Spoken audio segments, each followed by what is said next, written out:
તો બાળકોને ન ભાવે તેવા લીલા શાકભાજીનો ઉપયોગ કરીને આજે આપણે સરસ મજાના પરોઠા બનાવવાના છે.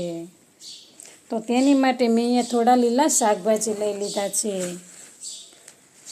આમ જોવા જઈએ તો બાળકોને દૂધી, કોબીજ, ફ્લાવર તેવું તો ભાવતું જ નથી. તો આપણે અહીંયા બટેકું, દૂધી, ફ્લાવર, કોબી તે બધું ધોઈને સાફ કરી અને તેના ટુકડા કરી લીધા છે અને તેને કુકરમાં આપણે બાફવા માટે રાખી દેવાના છે.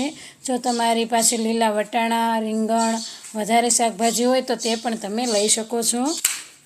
તો આ લીલા શાકભાજી મેં ગેસ ઉપર બાફવા માટે રાખી દીધા છે અને 4 થી 5 કળી લસણ લીધું છે અને તેને ખાયણીમાં ઉમેરી અને દસ્તાની મદદથી તેની પેસ્ટ આપણે બનાવી લેવાની છે. તો આપણે આ પેસ્ટને એક વાટકીમાં કાઢી લેવાની છે. ખાયણીમાં આપણે આ પેસ્ટ રહેવા દઈશું તો લસણ કાળું પડી જશે, એટલા માટે તેને આપણે વાટકીમાં કાઢી લેવાનું છે. તો લસણની પેસ્ટ મેં અહીંયા વાટકીમાં કાઢી લીધી છે અને તે સાઈડમાં મૂકી અને એક મિક્સર જાર લેવાનું છે. 2 નંગ નાના ટમેટાં લીધા છે અને થોડા લીલા મરચાંના ટુકડા તે મિક્સર જારમાં ઉમેરી અને તેની પણ આપણે ગ્રેવી બનાવી લેવાની છે. આ ગ્રેવી પણ આપણે બનાવી લીધી. તો એક બાઉલમાં 2 વાટકી જેટલો ઘઉંનો લોટ લેવાનો છે. તેમાં અડધી ચમચી હળદર, અડધી ચમચી મીઠું, અડધી ચમચી લાલ મરચું પાવડર, 1 ચમચી ધાણા જીરું પાવડર અને થોડા કાપેલા ધાણા ઉમેરવાના છે. 1 પાવડું તેલ ઉમેરી દઈશું. તો આપણા શાકભાજી બફાઈ ગયા છે તો તેની મેશરની મદદથી આપણે મેશ કરી લેવાના છે. તો સરસ રીતે આપણે આ શાકભાજીને મેશ કરી લીધા છે. તો તેમાંથી આપણે 1.5 થી 2 ચમચા જેટલું જે આ શાકભાજી મેશ કરેલા છે તે પણ આ લોટમાં ઉમેરી દેવાના છે. તો તેને હાથની મદદથી આપણે મિક્સ કરી લેવાના છે. તો આ લોટ બાંધવામાં આપણે વધારે પાણીની જરૂર નહીં પડે. પહેલાં હાથની મદદથી બધું મિક્સ કરી પછી આપણે થોડું થોડું પાણી ઉમેરતા જઈશું અને લોટ બાંધી લઈશું. તો આપણે સરસ એવો આ લોટ બંધાઈ ગયો છે. તો હાથની મદદથી સારી રીતે આ લોટને મેં મસળી લીધો છે અને તેની સાથે 1 ચમચી જેટલું આપણે તેલ ઉમેરી અને આ લોટને આપણે તેલવાળો કરી લેવાનો છે.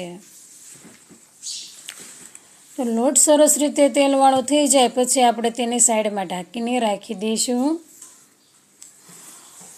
તો આ થેપલા એકદમ સરસ બને છે, એકદમ પોચા રૂ જેવા અને ટેસ્ટમાં પણ સરસ લાગે છે. ઘણીવાર અમારા ઘરે આ થેપલા બને છે કારણ કે મારા બાળકોને વધારે લીલા શાકભાજી નથી ભાવતા, એટલા માટે હું આવી રીતના થેપલા બનાવી નાખું છું અને તે થેપલામાં શાકભાજી બાફીને ઉમેરી દઉં છું. તો આપણે ગેસ ઓન કરીશું અને તેની ઉપર એક તપેલું રાખી દેવાનું છે અને તેમાં આપણે 3 થી 4 પાવડા જેટલું તેલ ઉમેરવાનું છે અને આ તેલને આપણે ગરમ થવા દેવાનું છે. તેલ ગરમ થઈ જાય એટલે અડધી ચમચી વઘાણી ઉમેરી દઈશું અને જે આપણે લસણની પેસ્ટ બનાવી હતી તે પેસ્ટમાં આપણે 2 ચમચી જેટલું પાણી ઉમેરી અને તે પેસ્ટ પણ ઉમેરી દેવાની છે. અને લસણની પેસ્ટ સતળાઈ જાય પછી આપણે જે ટમેટાની ગ્રેવી બનાવી હતી તે પણ તેમાં ઉમેરી દેવાની છે. તો સરસ રીતે આ ગ્રેવીને આપણે ચડવા દેવાની છે. તો ગ્રેવી આપણી સરસ રીતે ચડી ગઈ છે તો તેમાં આપણે થોડા મસાલા ઉમેરી દઈશું. તો સૌથી પહેલાં તો આપણે 2 ચમચી જેટલો પાઉંભાજીનો મસાલો ઉમેરવાનો છે. 1 ચમચી લાલ મરચું પાવડર, અડધી ચમચી મીઠું, 1 ચમચી ધાણા જીરું પાવડર અને અડધો લીંબુનો રસ. આ બધું આપણે સરસ રીતે મિક્સ કરી લેવાનું છે.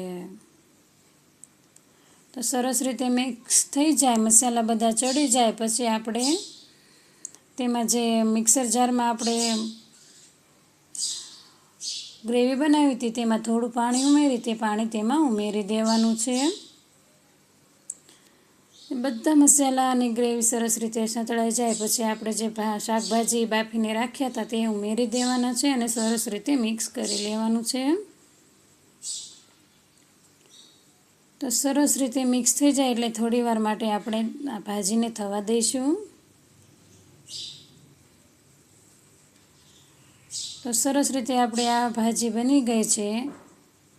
તો ગેસ બંધ કરી દઈશું અને તમારી પાસે માખણ હોય તો તે પણ તમે ઉમેરી શકો છો.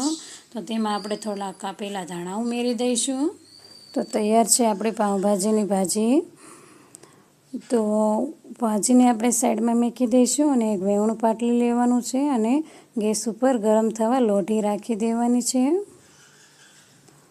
તો પરોઠું વણવા માટે આપણે એક લુવો લઈ લેવાનો છે.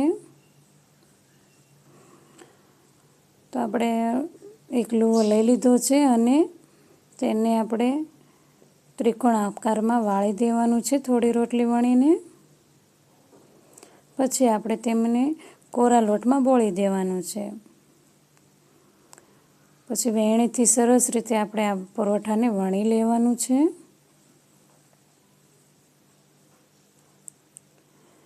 જો તમે ગોળ રોટલી બનાવવા માંગતા હોય તો તે પણ બનાવી શકો છો, પણ મેં અહીંયા ત્રિકોણ આકારમાં પરોઠા બનાવ્યા છે.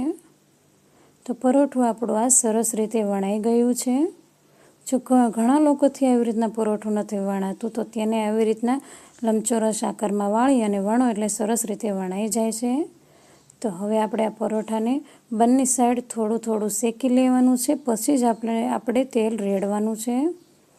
તો અહીંયા 1 ચમચી જેટલું તેલ ઉમેરી અને મેં સરસ રીતે પરોઠાને તળી લીધું છે. જો તમે પરોઠું લોઢી ઉપર રાખીને તરત તેલ નાખો તો તે પરોઠા ઉપર તેલ ચડી જાય છે. તો તેવી જ રીતના મેં અહીંયા બીજું પરોઠું પણ વણી લીધું છે અને તેને પણ આપણે ડીશમાં કાઢી લીધું છે ચડી ગયા પછી. તો તેવી જ રીતના આપણે બધા જ પરોઠા વણી લેવાના છે અને તળી પણ લેવાના છે. તો બાળકોને ખૂબ જ પસંદ પડે તેવા પરોઠા પણ આપણા વણાઈને રેડી થઈ ગયા છે. તો જો તમને અમારો વિડીયો ગમ્યો હોય તો તેને લાઇક, શેર અને સબસ્ક્રાઈબ કરવાનું ભૂલતા નહીં. તો હવે આ ભાજી પરોઠાને ઠંડી ઠંડી છાશ અને થોડીક ડુંગળી સાથે આપણે સર્વ કરીશું. તો મળીએ હવે નેક્સ્ટ વિડીયોમાં. ત્યાં સુધી આવજો.